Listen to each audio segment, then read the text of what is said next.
Darling and the Franks, we gotta have a talk. Like, we gotta have a serious talk. You straight up gave me not one, not two, but 3+ death flags for this episode. That's not even counting the opening song with Zero Two disappearing. Like, what the hell? Darling and the Franks, just chill, okay? I mean, this ain't the first time that we've had death flags in the series building up. Don't get me wrong. I mean, Goro has a lot. I mean, Ichigo has a lot. Kokoro has a lot. Mitsuru has a lot. I mean, all the characters pretty much at this point have a death flag. And the more and more this series continues to go further on, it seems more and more likely that everyone's just gonna straight up die.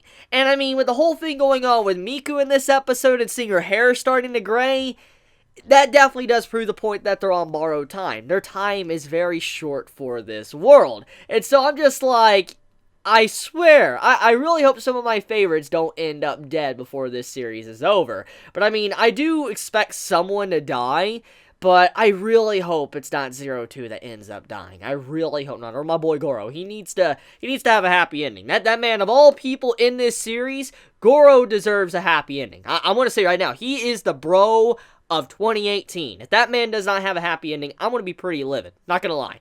But I mean, getting back on topic though, that opening. That's the first thing I want to talk about. Zero Two straight up disappeared at the end of the opening song. And if I watched enough anime, read enough manga, I think I know what that means. I don't think I actually even need to watch a lot of anime and manga to really understand that. Literally, Zero Two disappeared and left Hiro by himself at the end of the opening song. And if I'm going by the message there, it's like saying that either A, they became one, they're both one being, which that's a possibility because it was talked about at the beginning of this episode, or two, she ends up dying for Hiro, for him to be saved. One or the other. And I really hope that she does not end up dead, because she's a great character. I love Zero Two.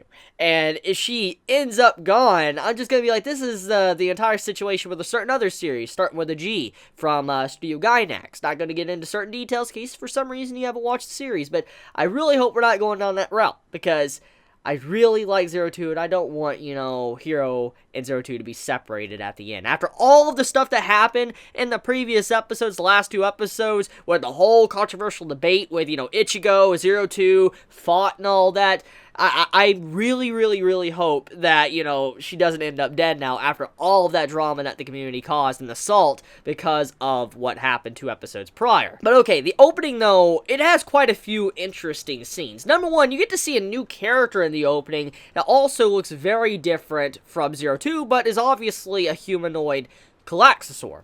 Now, it's already been implied that, the humans are Galaxosaurs, the cores at the very least are, because of the last episode, but we get to see someone that looks oddly enough just like Zero Two.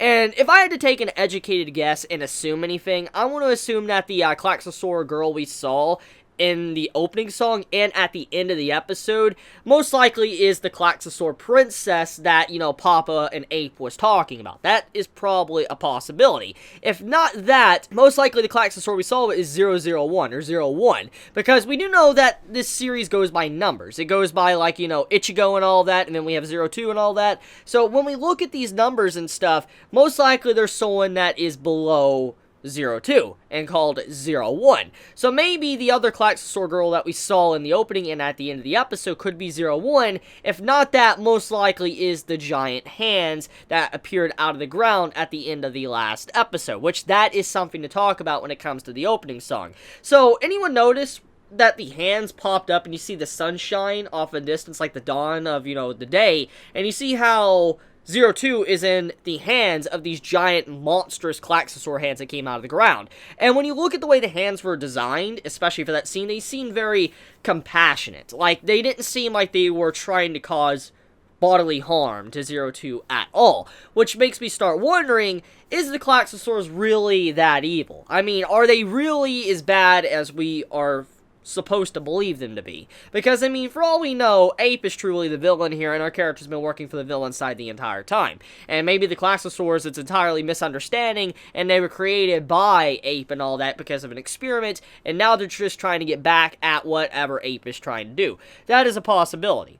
But I just want to mention the fact that the hands in the opening were not showing any malice, anything of ill intent towards Zero Two, and so it makes me assume that that is definitely going to play a part. Either Zero Two, for some reason, she's going to be connected to it in some way, or she's going to, you know, just have those hands probably save her, and, you know, they're going to be on that side. Or maybe they're just going for a symbolic message just to show that Zero Two is, you know, on the Claxosaur side, while Hero was on the human side, and you saw the two different visual differences throughout, you know, the opening song, maybe.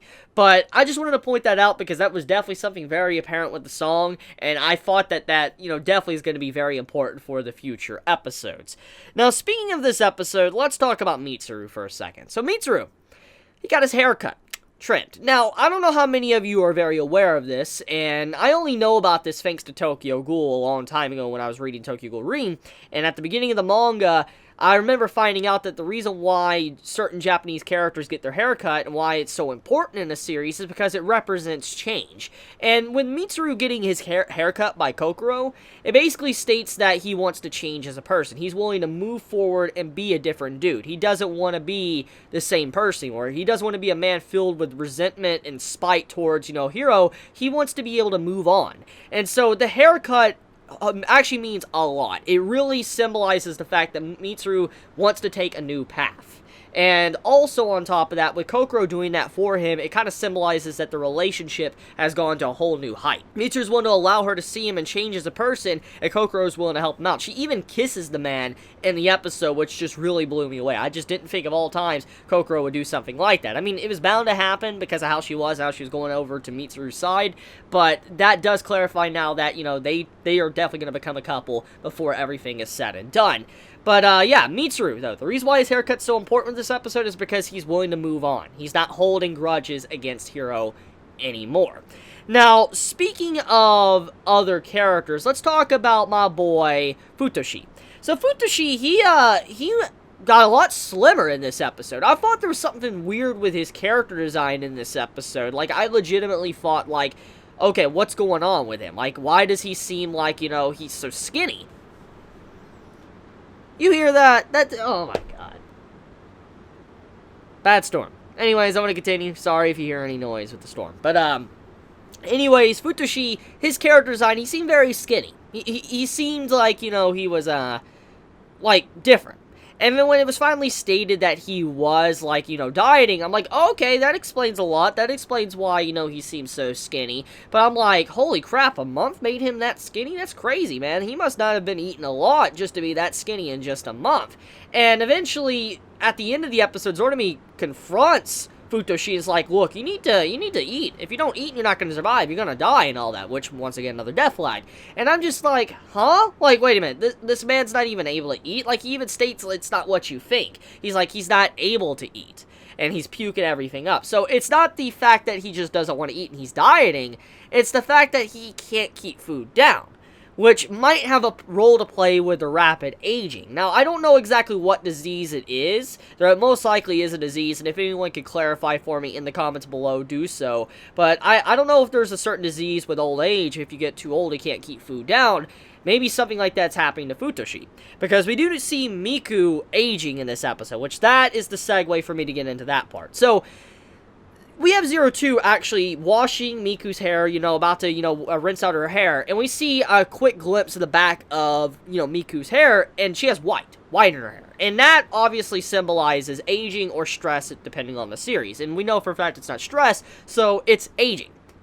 So Miku is aging at a rapid rate. Or not just Miku, everybody. Every single individual character, a part of our main cast, is aging at a rapid rate.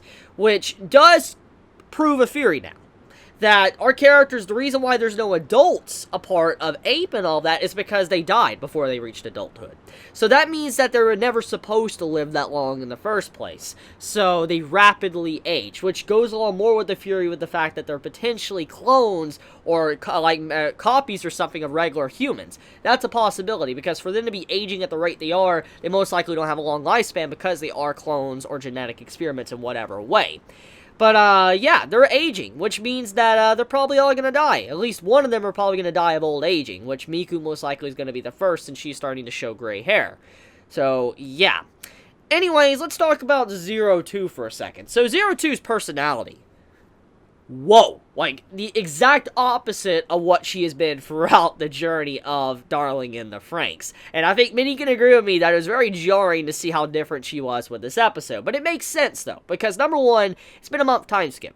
Number two, she finally was able to meet back up with her darling, someone that made her entire world bright. And on top of that, she was able to finally find a place where she belonged, a family, a place to call home, and that's where she's at right now. So, I mean, her change in personality and shift, it makes sense. It does make logical sense. I do not fault it whatsoever. I'm just saying it's very jarring going in from the last episode into this episode, because, I mean, if you just don't pay attention to the time skip, you're going to be like, what the hell is wrong with Zero Two? She's not acting normal at all, but it's because of the time and how she's just winded down now, thanks to being able to be with, her darling, that she's like she is. So, I mean, yeah, Zero Two, I like her change. She's a very fluffy individual throughout this episode. It's just kind of scary just to see how different, but I like it. Hopefully this isn't a precursor to probably sad things to come for Zero Two and a lot of suffering. I really hope not. Now, speaking of precursor to things to come, I want to talk about Nana for a second. I think that's her name, Nana. It's the girl, the adult girl that watches over, our main cast of characters. That's with, Dr. Frank.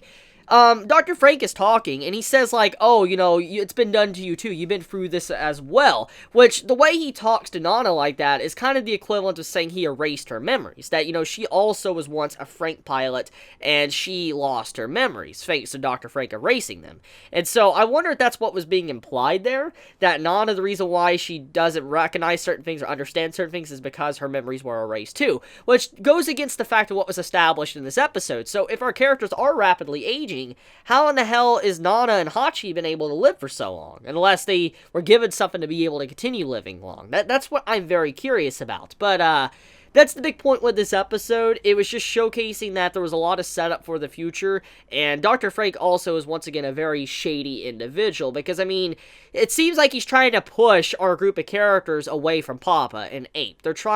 He is trying to make it to where they think independently and not work with them. So it makes me wonder, is he really a bad guy? Is he a good guy? Or is he just a mad scientist that just wants to experiment? I wanted to go with that one, but I'm very curious.